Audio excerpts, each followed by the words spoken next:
एक समय की बात है, अजामिल के घर कुछ संत आए। वो संत जो है चातुर्मास कर रहे थे, संध्या काल हो गई। भगवान की है आरती, पापियों को पाप से है तारती। शांति गीत गावन पुनीत, पापों को मिटाने वाला, परवर्त कराने वाला। ये सुख करनी ये दुख हरणी, ये सुख करनी ये दुख हरणी, ये सुख करनी ये दुख हरणी। पंछी उड़ी गए समय, पंछी उड़ी जानी ढोल उतरूं तो, झूठ माया जाना जीत न करूं तो, झूठ माया जाना जीत न करूं तो।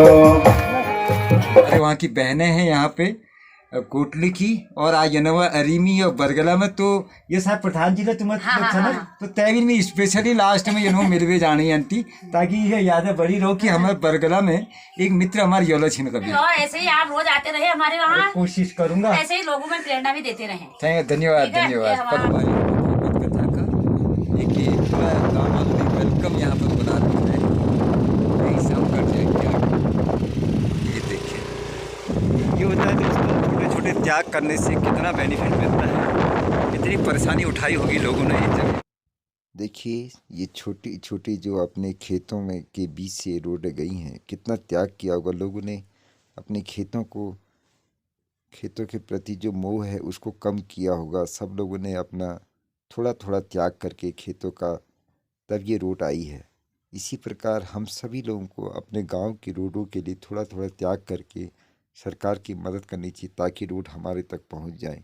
नहीं तो वरना आज भी बहुत सारे गांव इससे बने किनारे पे अब इनके भी बाड़ा बगीचा कुछ न कुछ अवश्य आया होगा इसमें, लेकिन आज फायदा भी कितना अच्छा मिल रहा है। देखो वाह, वो रैत गाँव का ऊपर हिस्सा दिखाई दे रहा है, वो हमारे एक मित्र भगवान राणा का घर भी दिखाई दे रहा है। वाह ना जाऊँ जय पलीबा हम क्रिकेट खेलूँ जाची हूँ, वो उस तरह हुआ, वो उधर को हुआ ना। हम न सोचे हमें क्या मिला है, हम ये सोचे किया क्या है अर्पण। फूल खुशियों के बाटे सभी को, सबका जीवन ही बन जाए मधुबन। बैर होना किसी का किसी से, भावना मन में बदले की होना।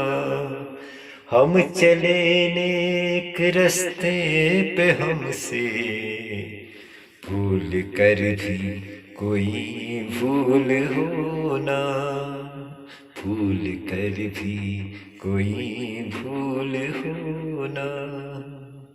नमस्कार दोस्तों, व्यास जी को सत सत नमन करते हुए पूरे बरगला वासियों का जो अपनत्व से भरा उनका जो व्यवहार मुझे मिला था, उसके लिए मैं पूरे गांव वालों का, पूरे क्षेत्र वालों का तहे धन्यवाद करता हूं। और जो रोड के लिए त्याग किया उस गांव वालों ने, ये भी मैं उसके लिए भी धन्यवाद अदा करना चाहूँगा, क्योंकि अगर रोड नहीं होती तो शायद आज गाँव में ऐसे जो बड़े आयोजन हैं इनको करने में बड़ी दिक्कत आती।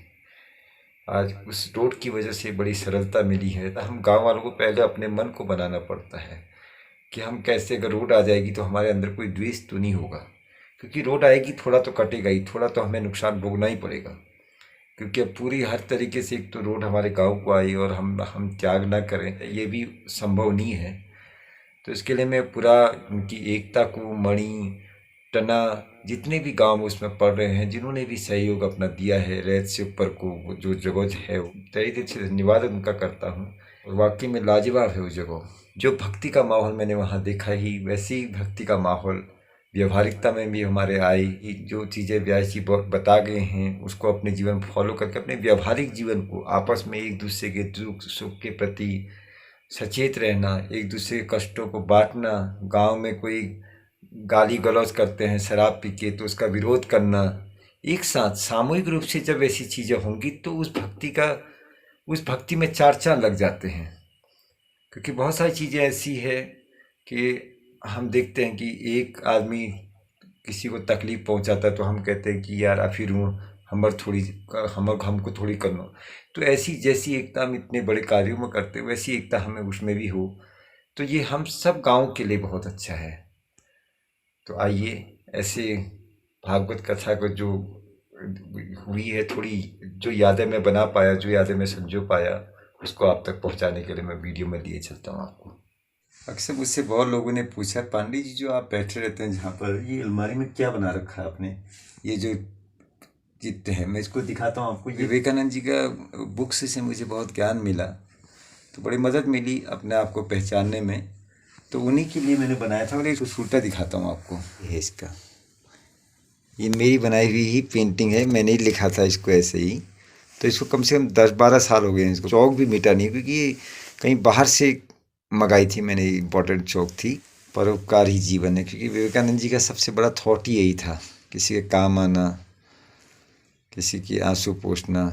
ये अनिल भाई का जो मेरे को अपनी स्कूटी में ले जा रहे हैं अभी, जो मेरी मदद कर रहे हैं बरगला गांव ले जाने में, तो उन्हीं का घर है सामने। ये देखिए, ये हमारे जो सारथी अनिल भाई, ये इन्होंने ही पेड़ लगाए हुए हैं, देखो नर्सरी में इन्हीं के गाँव वालों ने मिलजुल के सब लोगों ने। और आज कितना अच्छा हो गया है घना, बिल्कुल आहा क्या बात है यार। ये टापू से मैं आपको दिखा रहा हूँ, ये पूरा रानीखेत रोड दिखाई दे रही सामने को, और सोमेश्वर वगैरह पूरा एरिया दिखाई दे रहा है। हाँ, ऊपर कौन कहेगा, ऊपर इतने शहर लोग अभी आ रहे हो। ये देख सकते हो ऊपर आखिर कैसा लग रहा है ये दृश्य, देखो ये बरगला गांव है, देख सकते हैं आप। ये लगा है यहाँ पर कथा का बोर्ड लगा हुआ है, आप सभी का स्वागत है। देखो कितनी ये भाई, इनकी वजह से मैं यहाँ पहुँच पाया, अपना योगदान है। अगर ये रोड नहीं होती तो ऐसे कार्यक्रम कराने में कितनी परेशानी होती सकती है, आप समझ सकते हैं। अंत समय में भी उन्होंने हिरन हिरन ही पुकारा, तो वो भरत जो है अगले जन्म में हिरन बने।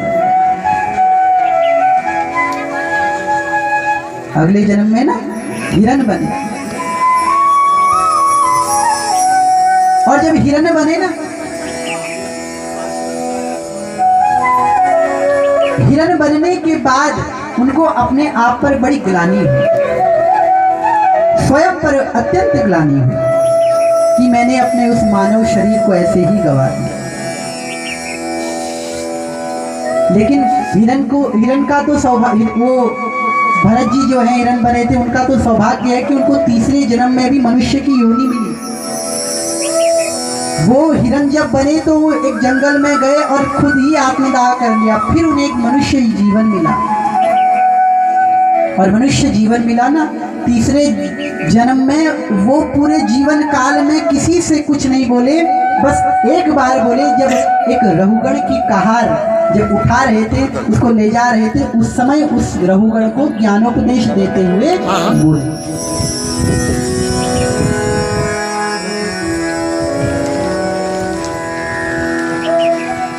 रहुगण को उपदेश दिया, क्योंकि पालकी जो थी हिल रही थी, और उस पालकी को जड़ भरत उनका नाम था, क्योंकि जो कुछ नहीं बोलते थे, कोई कुछ करने के लिए बोलते तो कुछ नहीं करते,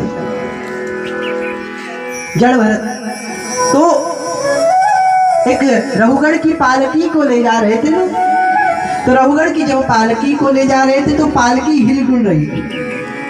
और क्यों हिलडुल रही थी? क्योंकि जड़ भरत जो है ना, जमीन पर देखकर चल रहे थे कि कहीं कोई चींटी मेरे पांव के ऊपर ना आ जाए, कोई चींटी मेरे पांव के ऊपर ना आ जाए महाराज। अनजाने में किया गया पाप भी पाप की ही श्रेणी में आता है। उसका भी भोग हमको भोगना पड़ता है। कोई जीव मेरे पांव के नीचे ना आ जाए और मैं पाप का भागीदारी न बनूं। तो उछल रहे थे तो रहुगढ़ की पालकी भी उछल रही थी और उस पालकी के अंदर बैठे रहुगढ़ भी उछल रहे थे। अब रहुगढ़ को बार बार चोट लगे तो रहुगढ़ ने पालकी से उतरकर कहा, बोले ये पालकी इस तरह से कौन चला रहा है? पालकी चलाने का लेश मात्र भी आपको सहूर नहीं है? कहा ये जड़ है, इसको पालकी चलाना भी नहीं आ रहा है। कहा रहुगढ़ ने कि तुझे पालकी उठानी भी नहीं आती, इतना हट्टा कट्टा होकर के पालकी नहीं चला पाता। तब जड़ भरत आज बोले उसको ज्ञानोपदेश देने के लिए, रहुगढ़ को ज्ञानोपदेश देने के लिए आज बोला कि रहुगढ़, अपने जिस शरीर पर तू इतना गुमान कर रहा है, अपनी पद प्रतिष्ठा पर तू इतनी गुमान कर रहा है ना, वो पद और प्रतिष्ठा शाश्वत नहीं है, स्थायी नहीं है, अपितु अस्थायी है, जो नाशवान है, हमेशा के लिए नहीं रहेगा। अनेक अनेक दिव्याति दिव्य ज्ञानोपदेश रहुगढ़ को जड़ भरत ने दी। ईश्वर की याद सदैव बनी रहनी चाहिए। एक समय की बात है, अजामिल के घर कुछ संत आए। वो संत जो है चातुर्मास कर रहे थे, संध्या काल हो गई थी, तो उन्होंने संतों ने विचार किया, बोले कहाँ ठहरा जाए, तो उन्हें अजामिल का घर दिखा। अजामिल के घर के पास गए। अजामिल की पत्नी घर पर बैठी थी। अजामिल की पत्नी से कहा कि देवी, आज रात्रि भर के लिए हम आपके इस आवास में विश्राम करना चाहते हैं। तो अजामिल की पत्नी ने हामी भर दी, बोले ठीक है, रह।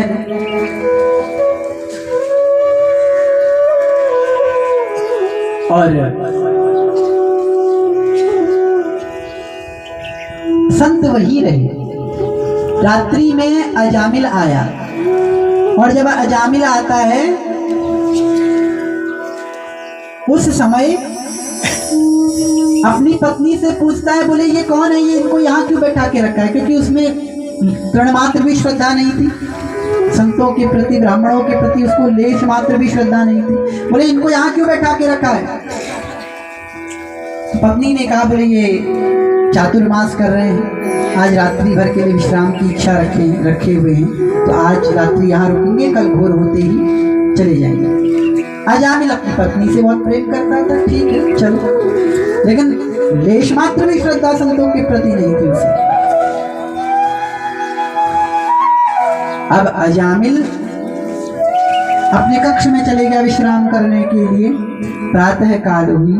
प्रातः काल होते ही संत जब अजामिल के घर से जाने लगे ना महाराज, तो अजामिल से उन संतों ने कहा कि अजामिल, तेरी जो पत्नी है ना वो अभी गर्भवती है, जब इसका कोई प्रसव हो जाएगा ना, जो भी इसकी संतान होगी तो उसका नाम नारायण रख देना। क्या रख देना? नारायण रख देना। क्या बात है, क्या बात है। अजामिल कहता है, बोले ठीक है जाओ यहां से। महात्मा चले गए। समय व्यतीत हुआ। अजामिल की पत्नी का प्रसव हुआ, एक पुत्र की उन्हें प्राप्ति हुई। अब अजामिल तेरा नास्तिक, इसने ना नामकरण संस्कार, ना मुहूर्त किया, ना कुछ। इसने कहा चलो, वो एक महात्मा आया था, उसने बोला था अपने बेटे का नाम क्या रख देना? नारायण रख देना। चलो मेरे आज से मेरे बेटे का नाम क्या है? अजामिल को जो है ना अपने बेटे से इतना प्रेम हो गया कि अजामिल खाते नारायण, पीते नारायण, सोते नारायण, जगते नारायण, आते नारायण, जाते नारायण। क्या बात है, क्या बात है। इतना प्रेम हो गया। नारायण के बिना, अपने पुत्र के बिना वो एक क्षण भी नहीं रह पाते। और जब अजामिल विश्राम कर रहा था ना, तो यमलोक से यम के दूत अजामिल को लेने के लिए आए। अजामिल को लेने के लिए यम के दूत आए महाराज। जैसे ही नागपाश में अजामिल को बांधने लगे, अजामिल डर गया और अपने बेटे को पुकारने लगा, नारायण मेरी रक्षा करो, नारायण मेरी रक्षा करो, नारायण मेरी रक्षा करो। और अद्भुत चमत्कार हुआ महाराज। भगवान विष्णु शंख चक्र गदा पर लिए हाथ में खड़े हो गए, प्रकट हो। वाह क्या बात है, क्या बात है, बहुत बढ़िया। यम के दूतों ने कहा, प्रभु आपने अपना समय व्यर्थ गवाया, ये आपको नहीं पुकार रहा था, ये तो अपने बेटे को पुकार रहा था। ये आपको नहीं, अपने बेटे को पुकार रहा था। और भगवान ने कहा, अपत अजामिल गन गजिकाओ, नाम जपत हरि नाम सुहाओ। क्या बात है, वाह। भले ही इसने अपने बेटे को क्यों ना पुकारा हो, लेकिन इसने मेरा नाम पुकारा। जीवन है तेरे हवाले मुरलिया वाले, जीवन है तेरे हवाले मुरलिया वाले। क्या बात है, बहुत बढ़िया।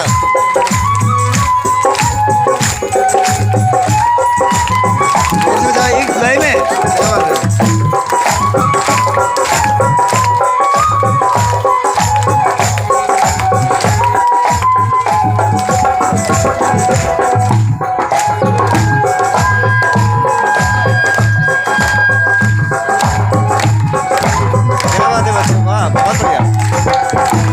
कठपुतली तेरे हाथ की, कठपुतली कठपुतली तेरे हाथ की,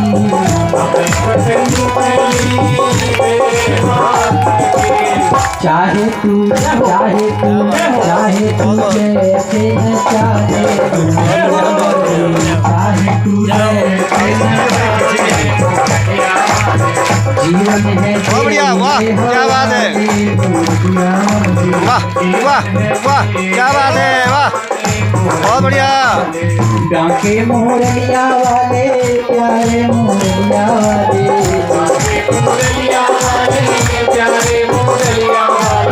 बांके मोरलिया वाले प्यारे मोरलिया वाले,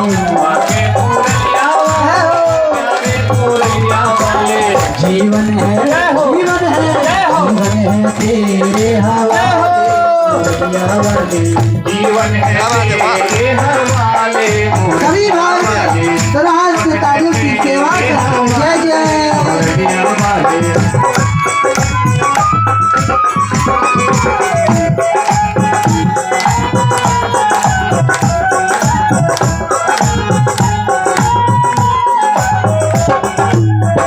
मेरे अपने हुए ना अपने, मेरे अपने हुए ना अपने, मेरे अपने।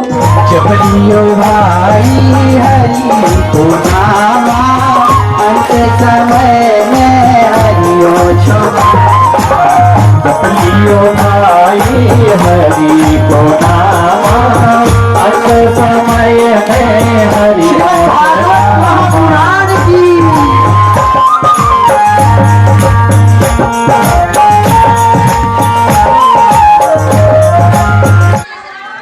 ये देख सकते हैं आप इस गांव की बाखली, कितनी लंबी बाखली है।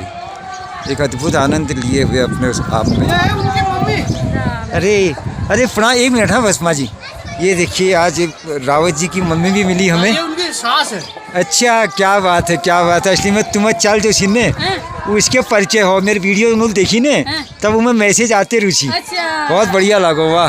देखो मेरे साथ बाबा जी आ रहे हैं, ये सोमेश्वर में है, होम गार्ड में। अगर कल्पना करो ये रोड नहीं बनी होती तो कितनी परेशानी होती, रोज ड्यूटी जाना। अभी ये नाइट ड्यूटी में होंगे शायद, अभी हमारे संगी नीचे को आ रहे हैं यहीं पर से। तो ऐसे ही न जाने कितने, चाहे स्टूडेंट हों चाहे छोटे बच्चे हों, कोई कॉलेज वॉलेज जाना है जिन बच्चों को, या शादी ब्याह का कोई काम हो, तो कितनी दिक्कत आती होगी। इसलिए दोस्तों रोडें इतनी ज़रूरी होती हैं, थोड़ा त्याग करना पड़ता है हर एक को, और इसी का फल होता है कि थोड़ा त्याग हम करें, थोड़ा त्याग सरकार हमारे लिए करती है, तब जाके ये विकास की चीज़ें, ये रोड इत्यादि जो होती हैं तभी हमारे गांव में आ पाती हैं।